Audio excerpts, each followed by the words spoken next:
has come in this conference. First of all, we would like to introduce ourselves as presenter. My name is Ainun Ilma and my partner is Salma, Tiara, Rakhmayani. Before we enter the core of the conference, I will read out the agenda we are this morning. Our agenda today is as follows. First, the opening and greeting from Chief Committee. Second, the exposure of material. And third, closing. The first agenda is greeting and opening from Chief Committee. Fakhri Nuha, the time is yours.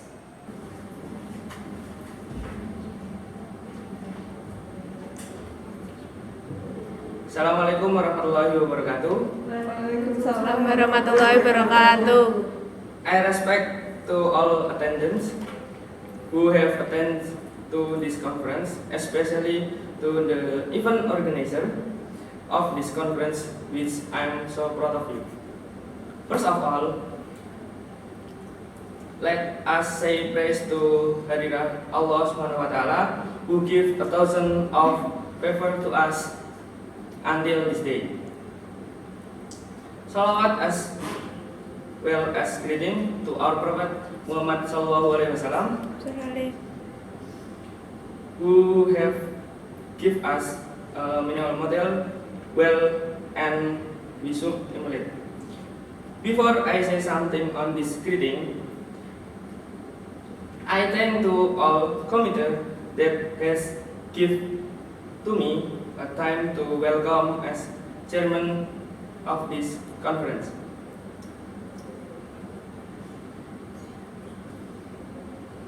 I hope all of attendants can pay attention to speaker or to presenter and get knowledge from it, because this conference is about mathematic education and it's important to us.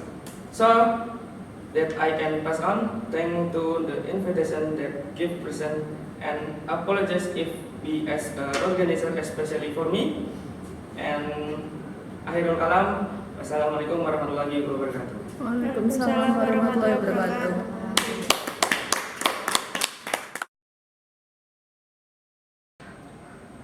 Thank you, Fakhri Nuha. The next agenda is exposure material will be guide the moderator, Luthfiana, Aristia, Megawati. So please welcome Luthfiana, Aristia, Megawati. Halo, assalamualaikum warahmatullahi wabarakatuh. Good morning, ladies and gentlemen. First of all, let us thank to Almighty Allah Subhanahu wa Ta'ala, because of His blessing we are able to come here. Secondly, salawat and salam delivered to our Prophet Muhammad Sallallahu Alaihi Wasallam, who has quit us from the darkness into the brightness. Ladies and gentlemen, the presentation is about mathematic education. Well, before we saw our presentation, let me introduce our team. Okay, for the first, I'm Luthfiana Aristia Megawati as moderator. And then Adistya Ananda as first speaker. And then Annisa Luthfi as second speaker. And the last, Nisa Farah as third speaker. And now, let's open our meeting by the first speaker. Please welcome Adistya Ananda.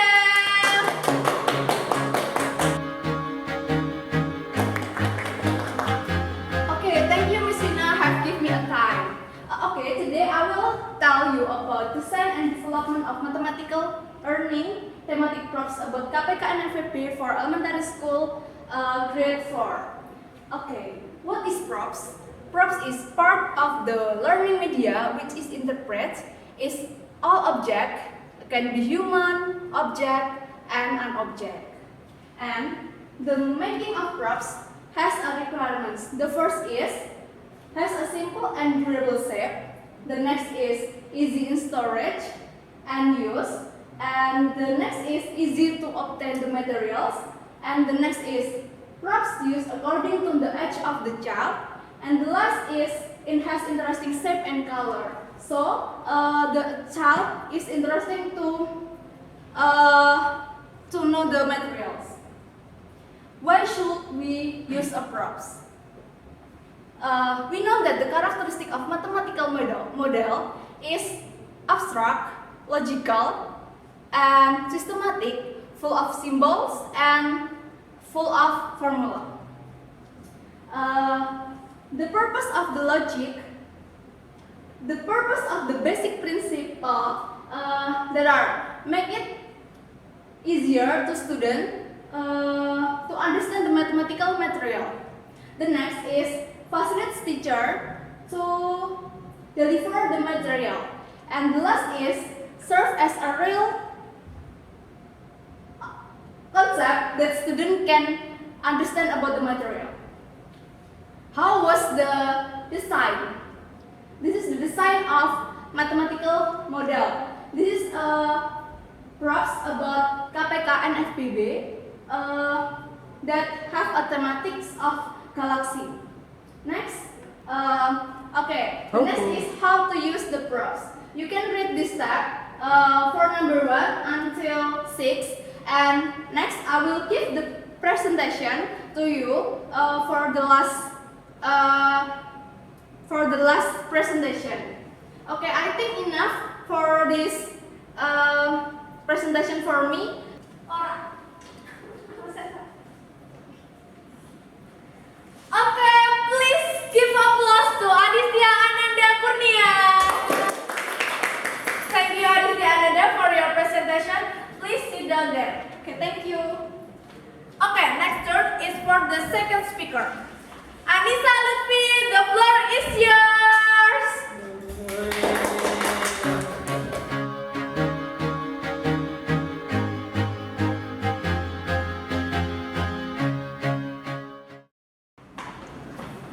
Yeah, Miss Pina, thank you. Has give me a time. Okay, my name Annisa Luthfi Istiqomah, and I'm from Universitas Negeri Semarang. Ethnomathematics calculate area with jengkal in Universitas Negeri Semarang. What is the ethnomathematics? In mathematics education, ethnomathematics is the study of the relationship between mathematics and culture. We have heard culture without written expressions. It might also be defined as the mathematics which is practiced among identifiable cultural groups. It refers to a broad cluster of ideas ranging from distinct numerical and mathematical systems to multicultural mathematics education. So, what is the goal of the ethnomathematics? One of the goals of the ethnomathematics is to contribute both the understanding of cultural and understanding of the mathematics, and mainly to lead to an appreciation of the connection between the two. And we know mathematics is closely related to measurement. Measurement is the size, dimension, or capacity depending on the standard or unit of measurement. And measuring is an activity that is usually carried out in the process of buying and selling or better design to determine height, length, area, speed, and etc. And then measuring made by the community in the past used non-standard. Made by the measuring instruments such as the use of the clamp such of the depa, hasta, jengkal, and etc. And then in Universitas Negeri Semarang, ethnomathematics can also be applied. So, what is the example of the ethnomathematics in Universitas Negeri Semarang? We can calculate the area in Kampung Budaya Universitas Negeri Semarang using jengkal. Jengkal is one of the measuring tools cultural in Sundanese society. And please look at the picture. From the picture, I try to calculate calculate the area of the pyramid with the span as a unit. The pyramid consists of the 5 rectangular pyramids arrangement so that each order of the pyramids is counted. The pyramid has one cycle with diameter as big as the side of the last pyramid arrangement, which is 10 jengkal. Next.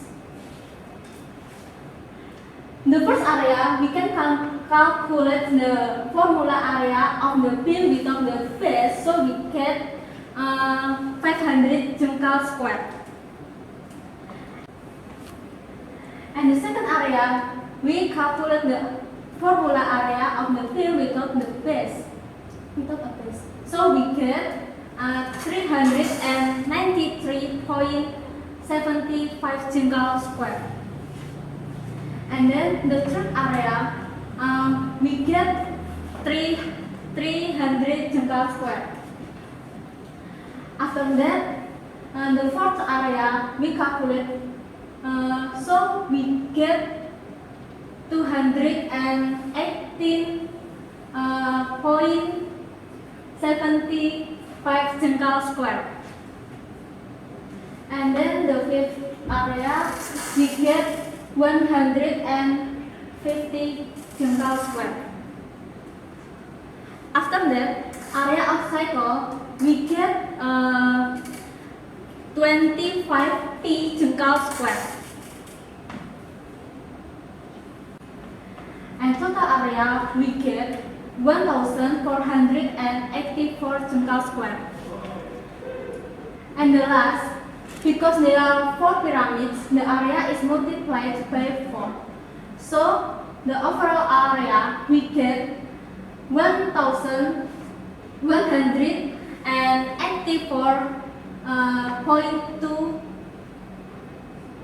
meters square, or 1936 jengkal square. Okay, I think enough about my presentation. Okay, thank you. Assalamualaikum. Okay, give applause to Annisa Luthfi.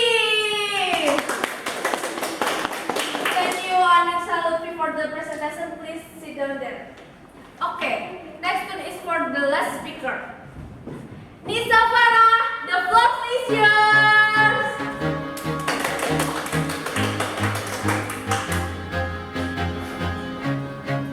First of all, thank you for the moderators for giving me a chance to present my presentation here today.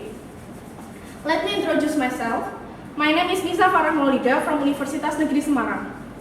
Before we go to the topic, I want to let you know an information. It is about PISA 2018 result. So, in the last 9 days ago, OECD has released the result of PISA 2018. In your mind, in which place Indonesia would be?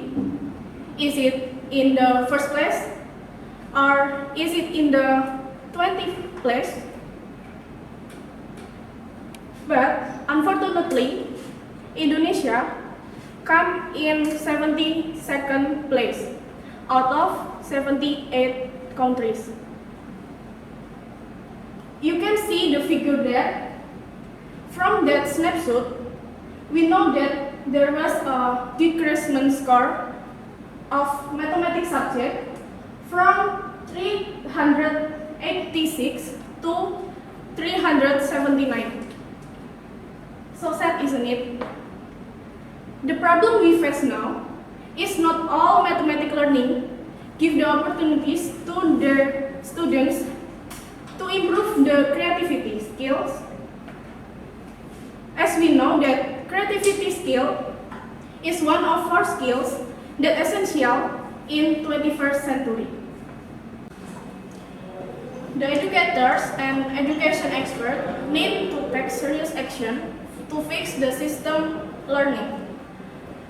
One of models that we can use is problem-based learning.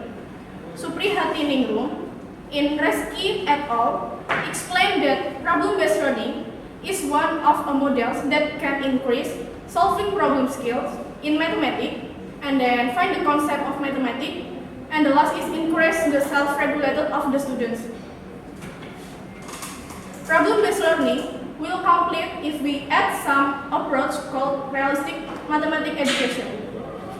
According to the result of research by Luthfiana et al., RMA or realistic mathematic education gives a better influence than the conventional one. It is because RMA comes from the real problem that close to the students. The next point is Industrial 4.0. In this era, the evolution of internet and technology may change the way people access the information. For example, is a lot of e-learning come to us today, and the e-learning give us advantage, either the disadvantage. The one of this advantage is e-learning is high student dropout rate, and it's an important problem for all type of educational system. Besides of that, face-to-face learning can make students bored, but it's still important to achieve a good socialization environment for the students. From the problem that I said before, that's why we need another solution or another alternative way to combine the advantage of face-to-face learning and e-learning that called blended learning. The blended learning is suitable to use for different courses according to the obtained experience in the study. So, the combine of PBL, RMA, and blended learning models called realistic problem based on blended learning or RPBL. Okay, now we take a look for the step of RPBL. For the first step is students' orientation based on realistic mathematics. The second step is organize students to learn. The third step is guided students investigation. The fourth step is develop and presented a masterpiece. And the last step is analyze and evaluate the problem-solving process. In this research, the authors will use mixed methods with concurrent embedded strategy. And the data collection techniques in this research will include validation, observe, documentation, interview, test, and questionnaire. So, the conclusion is RPBL is expected to improve the education quality with developed creativity thinking in mathematics, so the students can have their global competitiveness. Okay, please give applause to Nisa Farah. Please sit down there. And well, ladies and gentlemen, now we are come to the opinions question and answer session. There will be 3 questions. Before that, please raise your hand and don't forget to mention your name. Okay, any question? Yes, please.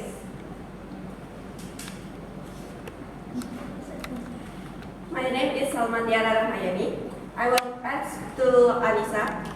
From the explanation above about ethnomathematics, why ethnomathematics is considered to be able to help students in understanding mathematics. Then, can ethnomathematics be used as a learning model? Thank you.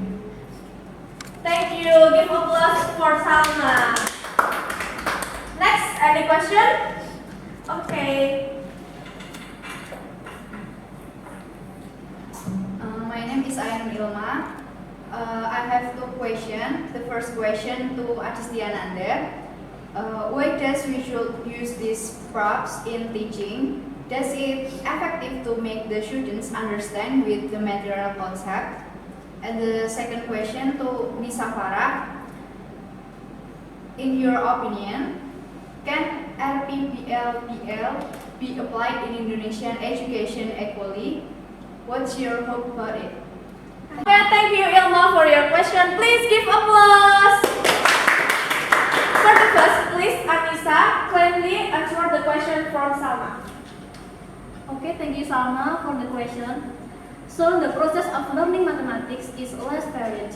So increasing student interest in learning mathematics about mathematics in school is too formal as children. Therefore, learning mathematics really needs to provide content or bridge between mathematics in the everyday world based on local culture and school mathematics. An approach that can be used to explain the reality of the relationship between environmental culture and mathematics when teaching is ethnomathematics. Ethnomathematics is an approach to learning mathematics based on local culture. Okay, thank you Miss Annisa. Yes. Are your questioner have you started with the answer? Yes. Okay, thank you. Next, the answer from Adistya Ananda and Nisa Farah. Please.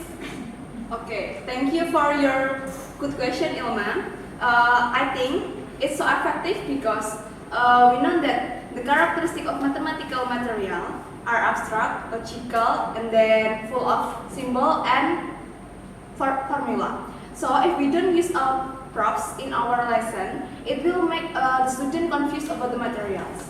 So, and it will make a negative stigma with mathematics material, because they will think that mathematics is difficult lesson. So I think it will effective if we use the props in our lesson. But we know that not all of the mathematics materials can use props in our lesson. So we as a millennium teacher, we should be a creative teacher, so we can make the student understanding and interested with our lesson. I think that's my answer. Thank you. Well, I will answer your question. Although this paper is still an idea, I expected that these models can be applied in Indonesia. And then I believe that these models can improve the education quality with develop creativity in mathematics. That's all my answer. I hope you can get my point. Thank you. Okay, thank you for all your answer. Give applause to the best speaker in this morning. Okay, I think enough for this discussion today. I will give the time to the presenter. Thank you for coming. I'm Luthfiana as moderator. Wassalamualaikum warahmatullahi wabarakatuh. Goodbye. Waalaikumsalam. Finally, we come to the end of this conference. We, as the presenter, are sorry if there are mistakes in bringing this conference. Thank you for attention and wassalamualaikum warahmatullahi wabarakatuh. Waalaikumsalam warahmatullahi wabarakatuh.